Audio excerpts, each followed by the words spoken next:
What I'm going to be doing this morning is I'm going to be introducing the SAMR model and then talk a little bit about some exemplars of the model that show its use in actual practice that you might encounter. Okay, so we've got our goals and we've got the infrastructure, the availability of one-to-one technologies.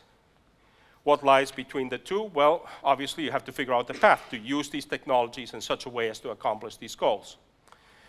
And as I mentioned before, one of the models I developed is the SAMR model. And the SAMR model is a model that says, okay, given a particular goal that you want to set, how do you create for yourself a path of successively higher uses of the technology? We'll see what that means, such that at the highest level, you're beginning to get to those goals that we were talking about.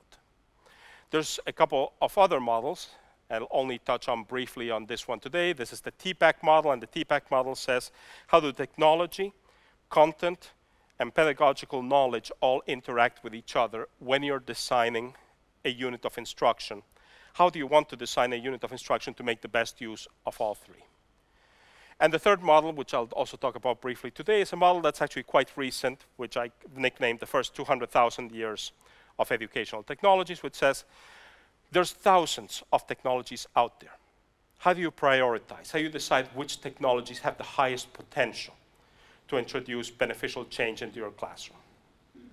The work done by using these three models, which help steer, guide how you use technology in education, can then be focused towards those goals by a set of concepts, and I recommend a particular approach to 21st century learning. Again, I won't have much to say about that, but you'll see where that comes useful in just a little bit. Why you would want to do this, why this gives your work a certain cohesion, a certain coherence in light of the ultimate educational goals you'd like to accomplish with your students. So, the SAMR model. The name SAMR comes from an acronym, the 4 levels of the model: substitution, augmentation, modification, redefinition. And what the model says is, look, the key determinant in student outcomes, in how improved student outcomes is the level and fashion in which you're using the technology. So let me go through an example to show you how the model works, to show you how to think about the model. The lowest level is the substitution level. Substitution level says you had an older technology, and now you bring in a new technology to replace it, and you use it to accomplish the same tasks that you were accomplishing with the old technology in exactly the same way that you did with the older technology. In the last couple of years, we've had a lot of people saying, look, if you replace paper books or paper textbooks with e-books, assume you do nothing else, and that the e-book is just the paper textbook or the paper book just on an electronic screen, you have some people claiming that that by itself is going to improve student outcomes. Now let's think about this for a second. What we're saying is that before I had the students read a book, say that they're going to write an essay on to demonstrate their knowledge to me, and they did so on paper. But now, because I have an e-book reader, whether it's a dedicated reader like a Kindle or something like an iPad or even on the computer, whichever one it is, the claim is that just transferring from one domain, the traditional paper domain, to the new e-domain, but doing everything else exactly the same. So I'm reading the same book, the book looks exactly the same on the e-book reader as it did before, and all the tasks associated with this remain the same. The claim that's been made is that this will somehow improve student outcomes. Well, we now have a couple of years of research. You know what the research says? It doesn't. What we see is that there are no changes in outcomes. And that's what the SAMR model predicts. The SAMR model predicts that at the substitution level, if you do this exact substitution of an older technology with a newer technology, you will see no improvement in student outcomes. Now, that doesn't mean that a use of a technology at the substitution level is a bad thing in and of itself. Because you can get some gains, and some of those gains may not have that much to do with, for instance, what's going on with the outcomes. It might have to do with the fact that you might be saving some money, because it's cheaper to get the e-textbooks than the paper textbooks. That's a possibility. That's not bad. If you can save some money, that's nice. Or you might be saving students' packs, because they don't have to carry a big, heavy load of books. They just have to carry one light ebook reader. That's also nice. Doctors in particular appreciate that improvement. But it's important to realize that by itself, just at the introduction at the substitution level of the new technology will not change student outcomes. But it can be used as the basis for higher level developments that do change student outcomes. So, in and of itself, it won't change, but it can nonetheless be a good place to start as the base for where you're going to next.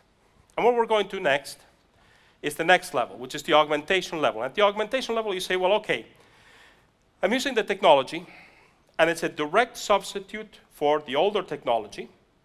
So still in our example, using the ebook reader for the paper book. But we now have significant functional improvements. The task I'm going to ask the students to carry out is still exactly the same as before. But I'm going to also make significant, I'm going to make use of some significant functional improvements to the old technology that are made possible by the new technology that I couldn't have done before. Now, first things first, what does this functional improvement look like? Well, the functional improvement has to be, I would say, a more or less profound improvement. Let me give you an example from the ebook reader. Some people will say, well, look, if you have an ebook reader and you tap on any word in it, you can get a dictionary definition for that word. Now, people say, that's a functional improvement, right? Because I tap on a word, you can look it up directly. Well, yes, it's a functional improvement, but it's what I call a convenience improvement. It is true that a child is more likely to look up a word by tapping on it than to pick up the dictionary next to them. That is true. But it's a tiny change. And it's one that, while it does produce some measurable improvements, not hugely so. So they're very, very small. So that's not quite what I have in mind here by a functional improvement at the augmentation level. Instead, I'm talking about the kind of improvement where what is going on is something that you could not have accomplished with the old technology. In other words, with the dictionary, it's convenience. You could still accomplish it with the old technology, just not quite as conveniently. Let me give you an example from the ebook reader of this type of functional improvement. One of the things that any good ebook reader has is the capability to take all the notes that you've written in the margin. You can write in the margin of an ebook just like you can in a paper book. All the highlights you've made, you can highlight an ebook just like you can a paper book. Even in some cases, if you've said, check this other page for a separate comment on this topic, the cross connections. Some can do that, some can't, but if you can, it can take all of that and say, okay, push a button and export all of this to a text file. Now, what that means is that all those annotations, all those highlights, all those notes the student made in their ebook are instantaneously available to them for use as raw material, as contextual material, when they're putting together, when they're writing their essay that I had asked them to write. Now, that's a significant functional improvement. I claim that that's a different order of improvement from what I had before with the dictionary. Why? Well, think about it this way. Somebody could say, but Ruben, look, the dictionary was convenience. Isn't this convenience too? Because after all, after a student annotated that book, they could have gone through and transcribed all the highlights and all the annotations and just put them all in a file so they'd have all of that ready for when they wrote their essay. Yeah. If you have a student who does that or who has ever done that, please come see me after today's talk. I want to meet the student, okay? The truth of the matter is that that type of work would be exhausting, not just for a child, but for anybody. In other words, nobody would actually go through a full text that they highlighted, annotated, and extract all of that to a coherent set of files in one place to use. It just wouldn't happen. So it's beyond the convenience factor. This is a significant functional improvement that is made possible by the technology that you couldn't have gotten otherwise. So now what I've done is I've taken all of this material and made it available to the students, so now they have a much richer, more coherent body of raw knowledge, if you will, that they're processing in terms of what they're creating with the essay. And maybe they can do something else, because after all, once I've exported it, I could export it somewhere else. Maybe they could share it with one another. Let's save that for later, though. What I want to get to back here to the augmentation level is when you have that type of functional improvement. So that type of functional improvement that is made possible specifically by the technology that you could not have done without it. Now we start to see improvements in student outcomes that are small but clearly measurable. Now people will want to ask me here, okay, what do you mean by small but clearly measurable? Well, let me give you a rough idea. If you're thinking in terms of letter grades, we're talking about improvements on the order of a fraction of a letter grade. Not bad, but not the sort of thing you're going to call the newspapers about to let them know what happened. So that gets me to the augmentation level. And you'll notice that we're beginning to build up. So at the substitution level, I just brought in the ebook reader as a straight replacement for my traditional textbook. At the augmentation level, I started to use some of these features to make better enhancements, better improvements to what the students were doing already to begin with. Now let's go to the levels where we do start to see significant changes, significant improvements. At the modification level, we now start talking about significant task redesign. What do I mean by this? Well, so far, we've said, okay, we've added some nice features that make doing what I was doing already easier, nicer, more effective, etc. But the fundamental task that I was asking students to do, which was read a book individually and write an essay on the book individually, have pretty much remained the same. So what I'm going to say now is, at the modification level, I'm going to use those features that are uniquely afforded by the new technology in such a way that I fundamentally and substantively redesign the task at hand. So in this particular case, I'm going to say, okay, here's what I'm going to do. I'm going to take what used to be a fundamentally individual process and add a social component to it. The task at heart, read the book, write an essay, is going to remain the same. But now, instead of just being fully individual, I'm going to add a social component to it. I'm going to do it in two different ways. The first one that I'm going to do is I'm going to use for the ebook reader that exporting capability of the notes, the annotations, and so on. And I'm going to ask students to share those with each other as they're creating them via some social means. Could be done via Twitter, could be done via blog, lots of ways of doing it. That doesn't matter. But the key thing is they have access to this and they can say, okay, what do I get out of this? Well, here's what they get out of it. They get to see in the process of reading, because I'm asking them to share them as they're reading, as they're creating them. In the process of reading, they get to see the internal analysis processes, reading processes of their fellow classmates. So they can read this and say, okay, I thought that this was puzzling, but I see that my fellow classmate here has an answer, or they've annotated something in the margin that makes it much clearer. Or they look at another student's work and they say, they thought that was important. I don't agree. That's not important at all. Why do they think this? Maybe I agree, maybe I disagree. I still have to refine my thinking. They've said that this means that. I disagree. This means this other thing. Oh, that's a good insight. I should incorporate that into my reading. In other words, you're making available to them the internal thinking processes of how their fellow classmates read. And this is very important because first, this is very different from the type of social reading we've done up till now, which is usually say, okay, read the book and then get together at the end of the week and talk about it. Well, that's not the same thing. It's not the raw material.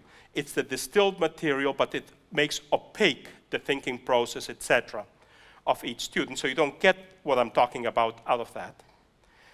Here, when you get this type of vision by the students into each other's thinking processes, you start to get something that, according to the research on formative assessment, I'll refer you to the work of William and Black, is something that we know is one of the most valuable things that we can offer students in terms of both what they learn about the particular topic or subject or text they're reading, but also in terms of understanding how to understand. In other words, it gives them access to a meta level of understanding that makes them better readers, better learners. So it's incredibly valuable from that perspective. So that's one thing that's afforded to me by the technology that I couldn't have done without it, this type of social reading. The second aspect in which this is going to modify the task, so it's also remains at heart the same, but with some significant modifications, is I'm going to make the writing part, again, somewhat social. Each student is still going to be writing an individual essay. But I'm going to be asking them to say, well, okay, instead of just turning in the essay to a teacher, I want you to post it on a blog, and I want each of you to be commenting on some of your fellow classmates' blogs. Now, not the type of comment of, that's nice, that's not useful commentary, but really analytical commentary. Oh, I think you've got a good point here, but I don't think that's quite right. Here's why. In other words, have the posting of the essay serve as a point of departure for an analysis, a discussion, a sort of social commentary around the text. Now again, the task at heart still remains the same. Write an essay that demonstrates your understanding of what you read, having read this individually. I've added a social component to both, and both of those social components are only made possible by the technology. You could not have done these before. For instance, some people say, wait, but I could have photocopied the essay and handed it out to my class. Look, if you've ever tried doing that, you know that it's a very different dynamic from writing on a blog, and besides, to be perfectly honest, commentary on a photocopy has never worked very well with students. For many students, that photocopy winds up as the bottom of a canary cage as the liner. So the technology has made possible the significant task redesign. That task redesign is desirable because it brings the students in contact with their fellow classmates' thinking in rich and interesting ways. So when we're doing that at the modification level, we start to see significant improvements in student outcomes. How significant? These are improvements on the order of around a letter grade or thereabouts. So this is noticeable. This is important. This is showing you where you can go, what the payoff is at the end of everything. But once again, we still have one more level that we can go. And that's the redefinition level. And at the redefinition level is where you say, look, so far I've been keeping the fundamental task the same. But what if I create a new task?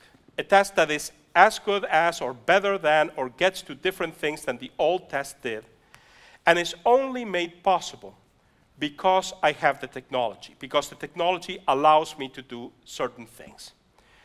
So at the redefinition level, you're not just talking about modifying or redesigning the task, okay, like we did at the modification level.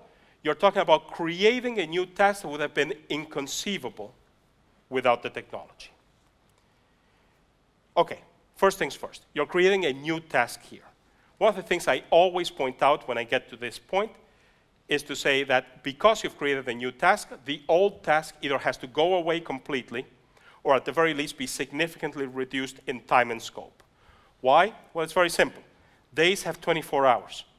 If you keep on stacking new tasks on top of each other, pretty soon you need a day with 27 hours, a day with 30 hours, and that doesn't work real well for you or for the students.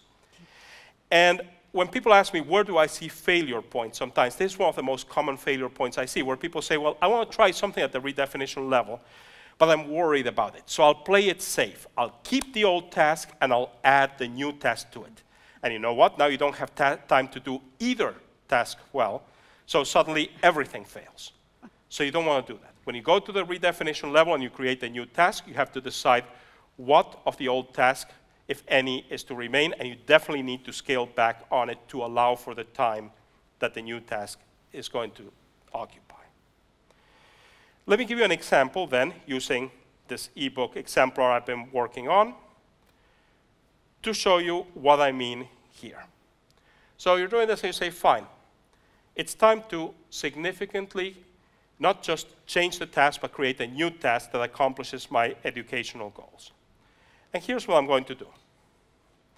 I'm going to make the following changes. Number one, before everything, here I was asking the students to write an essay as the way of demonstrating that they understood the text. Now that's great, but there is a problem. One of the problems is that students figure out sometimes that when you're reading a book and writing an essay about it to demonstrate your knowledge, even if you don't really understand it, you can kind of get away with it by paraphrasing. So instead of really analyzing the text, you paraphrase what was just said in the text, and well, it won't get you an A, but I'll get by. And unfortunately, I see a lot of students that fall into that trap, and it's a really hard habit to break after a while, and also something that by the time they advance far enough in their studies won't serve them anymore. So I want to make sure that they really challenge themselves to understand the text, that they really demonstrate that they've understood the text, that they can't quite take this little side path. So I'm going to say, all right, here's what I'm going to do. I'm going to ask them to create, instead of an essay, a digital storytelling project, which could take the form of digital video, to demonstrate their knowledge of the subject. And I'm going to make sure that they can't take this paraphrase approach by insisting that they use every aspect of digital video. So that means image, sound, development in time, etc., to explicate their understanding of this text. Now, that's something that's only made possible by the technology. You could say, but Ruben, we could have done this before with analog camcorders, and even before that with 8mm. I say, sure. But there's a significant difference here. The significant difference, the key affordance, the key aspect of the new technology that you didn't have before, is that the new technology allows you, because it's easy to use, because it's fast to use, allows you to create an edit cycle for these digital video projects that the student is creating. The old technology took too long. You typically do the whole project. You might do a little bit of editing and commentary as you went along, but you couldn't do the kind of rapid edit cycle turnover that we know is essential to creating good writing. And just like a rapid edit cycle is essential to creating good writing, where you read a text, you get comments from multiple sources, preferably, you write, you show them the new text again, you edit again, and so on. Being able to do a rapid edit cycle is just as important to learning how to express yourself, how to communicate clearly, coherently, in depth in the medium of digital video. And that was not possible, or, frankly, I was going to say, even if you had a lot of money, but even in those cases, it really wasn't something you would do with the earlier technology as something you would insert into a class that wasn't just a class on video or film. All right. So at this point, I've created a new task. I've replaced the old task, which was write an essay, with create a digital video explicating your understanding. And if I just left it there, I would already be at the redefinition level. But I can take it further. I can say, well, okay, once I've got this digital video, why leave it on the student's computer? Why not have them share it with the rest of the world so they can put that video and put it on YouTube or Vimeo or any other social video sharing site that you might think is appropriate or suitable to your ends, and then the students can get feedback, not just from you or their peers, but from an authentic audience beyond the bounds of their immediate community. Now, this has two advantages. Number one, you suddenly open up a much broader set of responses. So maybe you and the student's classmates have been so much in touch with that student that you say, well, okay, I understand what that student means when they do something in their digital video. But somebody who's coming from the outside says, I don't understand what that means. That's valuable feedback. That's feedback you wouldn't get otherwise. And there's other types of feedback you'll get from this broader audience, from this authentic audience. But there's something else. And again, this has to do with our research into formative assessment. We know that one of the most valuable experiences, one of the most valuable things we can give a student is access to an authentic audience because of this feedback, but also because it acts as a motivating factor. For a student to have access to this type of audience motivates them, pushes them to do better than they would otherwise do, pushes them to do new things, different things that they would otherwise do. In other words, we know that this is one of the key elements, or a key element, in getting students to transcend where they've gone or what they've done before. All right. So I made that second change. And again, I'm definitely at redefinition right now. Let's push it one bit further. I just can't resist pushing it just a little bit further. And here's what I'm going to do. I'm going to say, well, you know that text that I had the students read? Let's assume now that I made some decisions as to what I chose and why. In the sense of saying, I want a text that has something to do with something that has played out in recent modern society as a particularly difficult or challenging or tragic situation. One example might be, for instance, the recent tsunami in Japan and associated events like Fukushima. I don't know if you've been following what's been going on with writing out of Japan, but there's an amazing volume and quality and quantity of writing coming out dealing with this, with the loss of community, the transformations of life, etc., in the wake of the tsunami. It's amazing writing, and it's writing that you would want, indeed, your students to be accessing, thinking about, dealing with. Well, let's assume I've got a text like this. Then the last change I'm going to make at the redefinition level is to say the following. The authentic audience I told you about, I'm going to make one more last change to this, which is to say, yeah, the authentic audience is also going to have something special about it. At least some members of that authentic audience are going to be people who went through the tsunami, who have experienced this, maybe some of the authors of the texts you're reading. In other words, I want the students to engage that authentic audience, but now not just engage it as a kind of distant other, but to engage the people that created the text themselves that they're writing, their understanding, as a peer in a conversation. To engage them as people who can say, yeah, you got that, kid. That's a good reading of that. I agree. No, you missed that, kid. That's not what that meant at all. You don't understand. That's a good insight. That's interesting, but have you thought about this?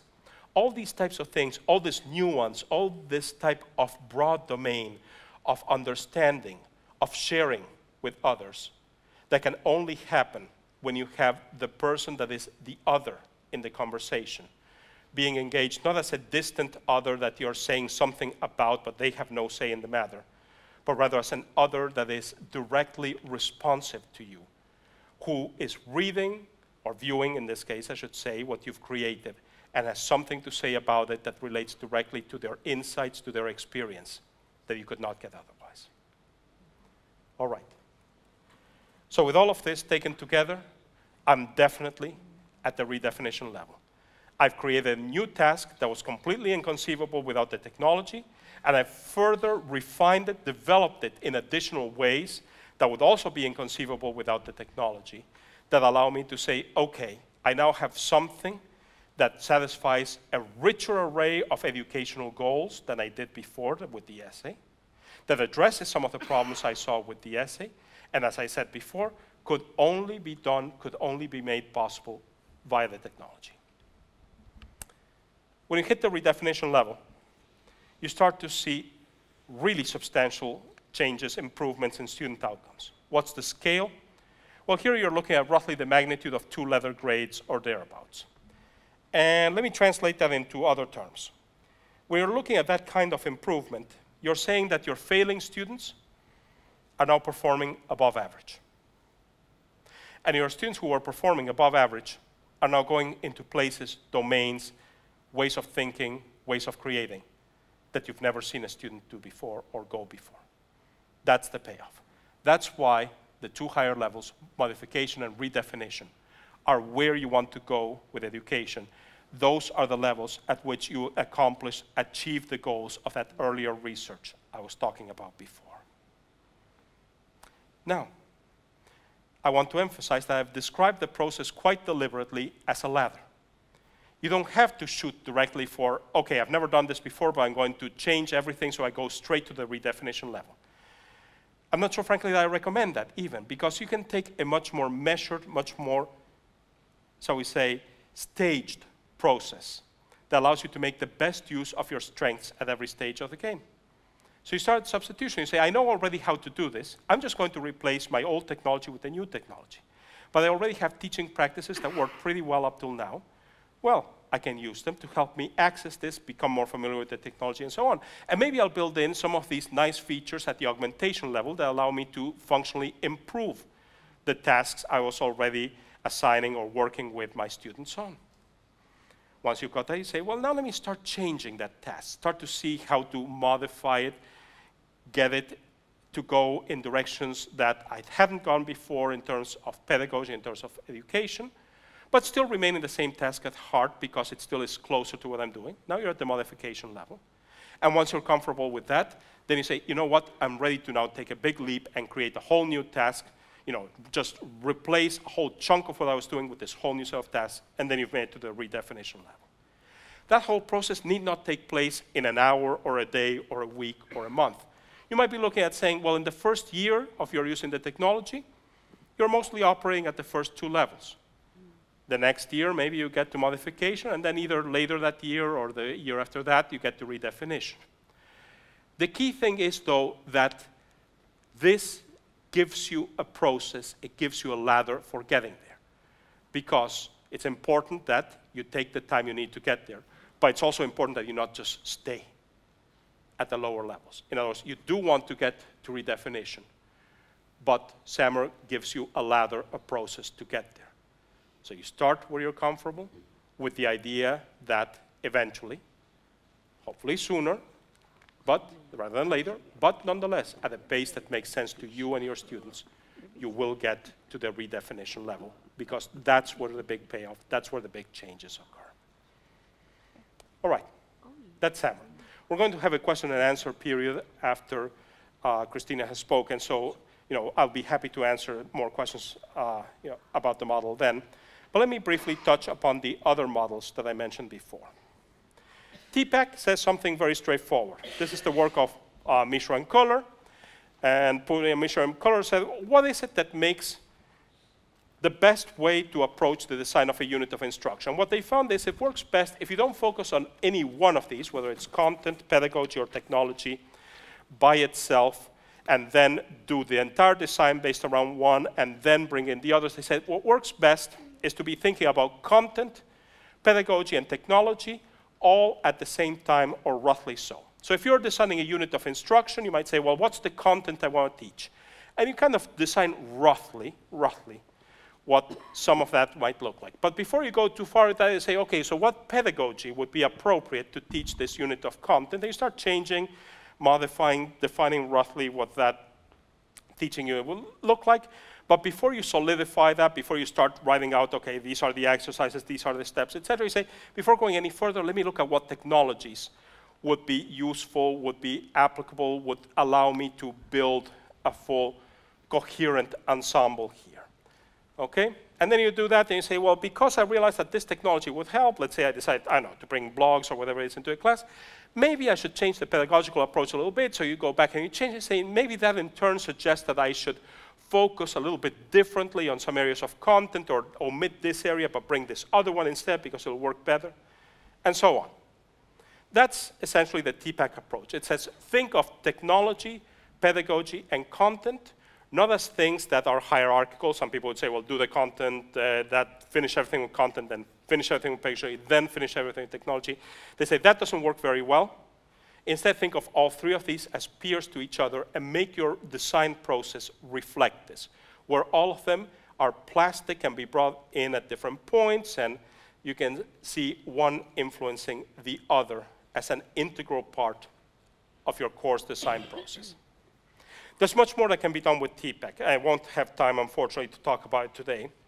But if you're interested in the topic of how to use Tpac, how to use some of its other aspects, I'll refer you to a series of podcasts I've recorded. All the slides I'm showing you, by the way, will be available for you to download from my website. On the last slide I'll show today, you'll have a link to my website, so you'll see where to download them. And among the things on those slides is a link to the podcasts that gets into all of these different details. This is the third model I mentioned. It's what I call the first 200,000 years of technology. It's derived from some work I just finished recently, where what I've been studying is the question of which technologies. We have a huge range of technologies, all of which can be used in education with varying levels of result. I say, fine. But among all of those technologies, which ones have the highest or the greatest potential, and why? Okay? So that's the research I've been doing. I've been using a data bank of research over the past 10 years, known as the Horizon Report. Again, I'm not going to have time to get into the details of that. I'm just going to talk today about the results of this. There's a video on YouTube that's about 20 minutes where I talk much more about the research. What I want to say is, look, this is a way of cheating a little bit. Instead of having to look at the universe of all technologies without any guidance, I can say there are 5 classes of technologies that have shown themselves, that have proven to have unusually high impact, unusually good results in terms of their use in education. And these are the 5 categories. I like very much the fact that each of these categories happens to correspond to a particularly important moment in the stages of how we became human, how we evolved as human beings. So I find that very elegant, very pretty. Again, I'll refer you to the video if you want more about the research and connections there. But as far as you're concerned, the question is, okay, so what are these 5 categories and what do I do with them? So first category is social. These are all the technologies that relate to how we communicate with each other, how we create jointly, how we share with what we create. So things like blogs, wikis, social tools like Twitter, like Facebook, even email falls into this category, okay? All these tools for communication. And all of these have high potential, high outcome, high riches when used in education. And there is one thing I want to highlight here from the research, which is that when you look at the research into why is it about 200,000 years ago, humans started taking huge leaps forward in terms of their development. It had to do with language, and one of the questions is, why did language start to be pushed so hard at this point? And some researchers, the one I have in mind in particular is Ruben, have said that the key element, the defining element, was gossip. We're very good at gossiping. We got very good at gossiping as a way of negotiating larger social groups, etc., and that was the driving force at this point in time. He makes a persuasive argument. And one of the interesting things that we found in terms of research into electronic social tools is that, in fact, some aspect of this gossipiness, playfulness of what happened in evolutionary scale seems to keep professional social networks healthy. In other words, there's research in IBM that suggests that, and not just IBM, there have been other people who've researched this, that suggests that even if your social network is like an educational learning management system or a blogging system designed specifically for education, etc., even if that network is designed for professional purposes, the healthiest and most productive such networks always allow non-professional interactions there. So they allow for some play, they allow for some gossip, they allow for posting the silly pictures from the party of the other day, etc. And sometimes we neglect that in education. Sometimes we're so focused on making this the serious social network for education that we miss that. And therefore, we actually miss opportunities, ways of making those networks more productive, more oriented towards creation that they might otherwise be. So, something to keep in mind. Mobility, this relates to all the technologies that relate to the fact that we move around. Of course, because you have mobile devices, you've already got technologies for mobility, but you also want to think about the technologies that support mobility. Things like, for instance, the cloud. The cloud allows students to have a device, but no matter what device they're using, their data is available to them. That allows them to move about, to be working at home, at a coffee shop, at the library, at school, and still have access to that technology. Of course, as I said, the fact that the device itself can go those different places is also a factor in looking at those technologies. And again, those are essential. Those are among the technologies that have shown the greatest potential for transforming education. Visualization. Here I'm talking about visualization in terms of thinking about how do you take an abstract concept and you make it tangible. How do you take an abstract concept and you make it something that you can visualize, that you can see in 2 or 3 dimensions? In this particular case, this is a visualization. It's a concept of beauty, transformed, visualized. The abstract concept of beauty becomes visualized as a concrete sculpture. This is the Venus of Hohenfels. And it's a way of taking, once again, that which is abstract and making it visible, concrete.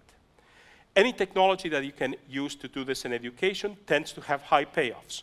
So for instance, if you're talking about ideas of space, maps are a way of visualizing abstractions about space. If you're talking about ideas about time, Timelines are ways of visualizing ideas about time. Of course, graphs and charts of all sorts allow you to visualize all sorts of mathematical relationships between information, data, and so on. I can have things like concept maps that allow me to show visually the relationship between abstract concepts, and so on. The key thing is, no matter what the subject area, not just math and the sciences, but also true for literature, also true for the arts, you name it, visualization technologies fulfill a particularly powerful role in terms of which technologies to choose when you're designing a unit of instruction, when you're deciding what you're going to do next. Storytelling.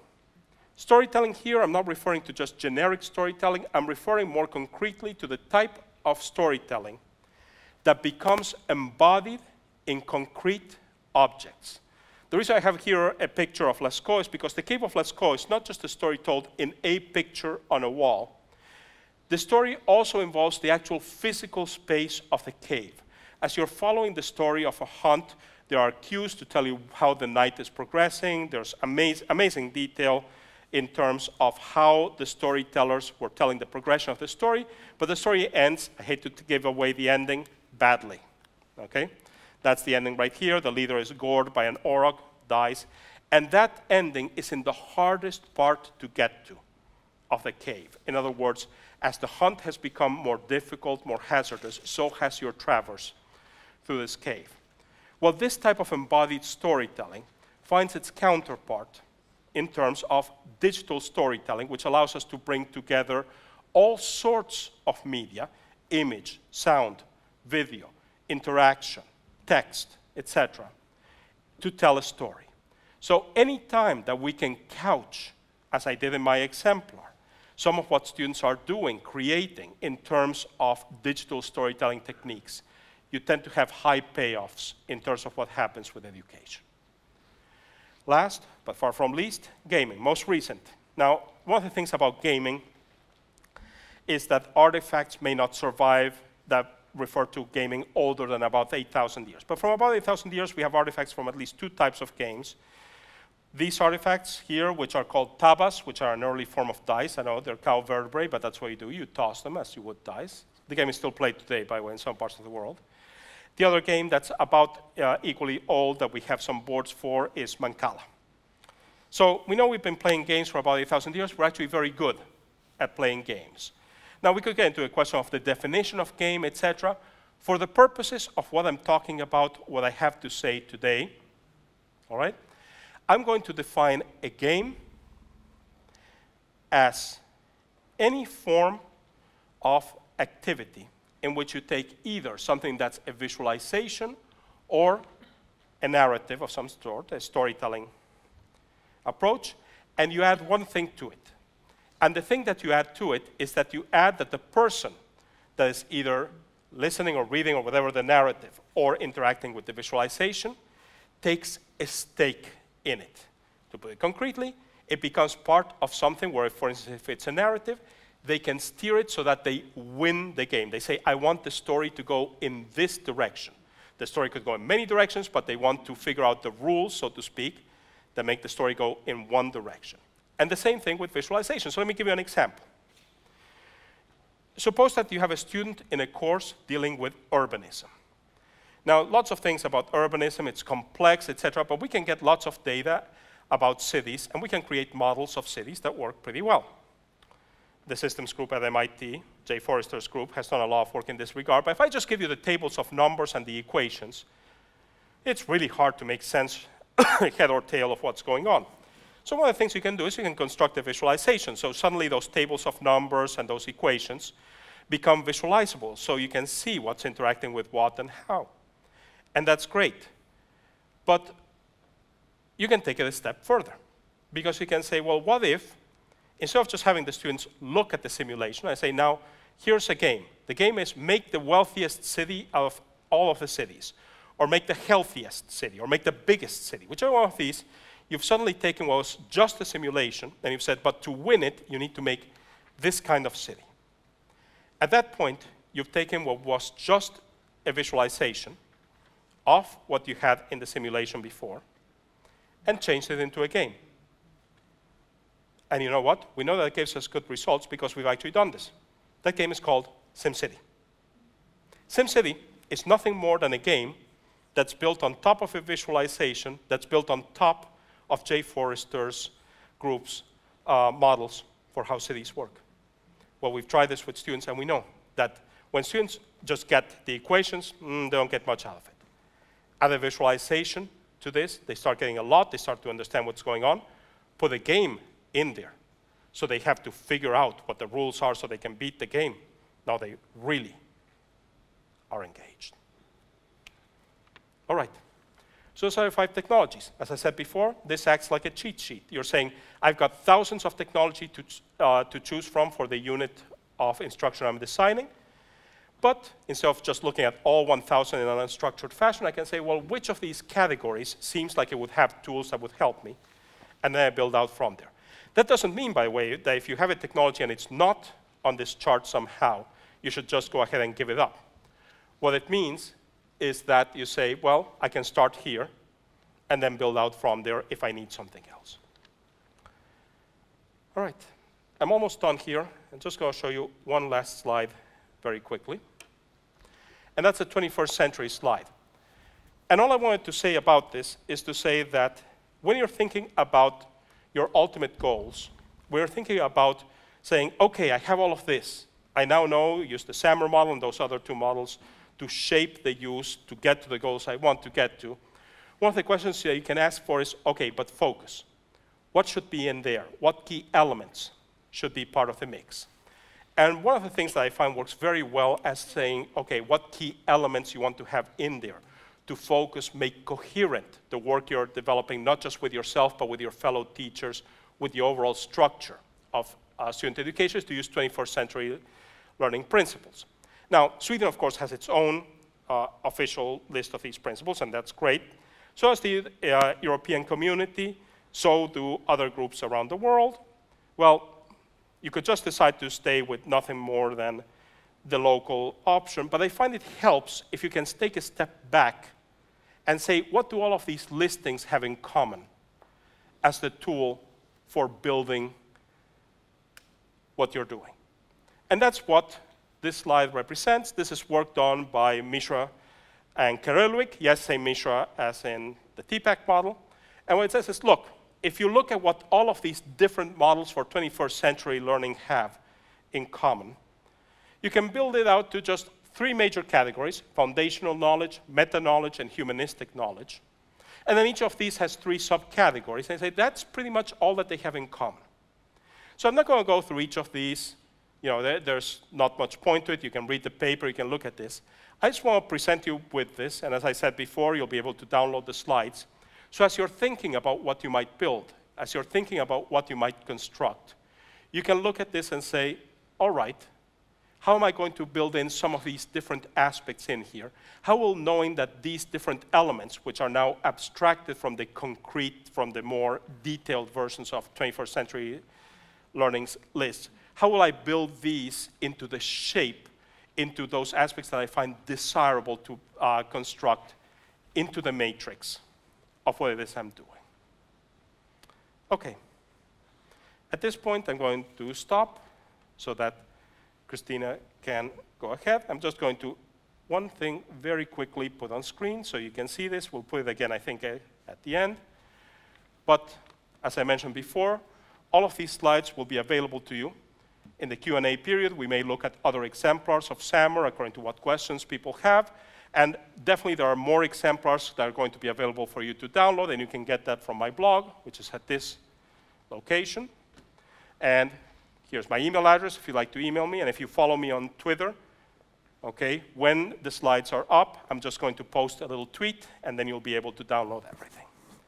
So at this point, I'm going to now yield the stage, and then I'll be back a little bit later to talk about some questions that you might have about SAMR and the answers I might have.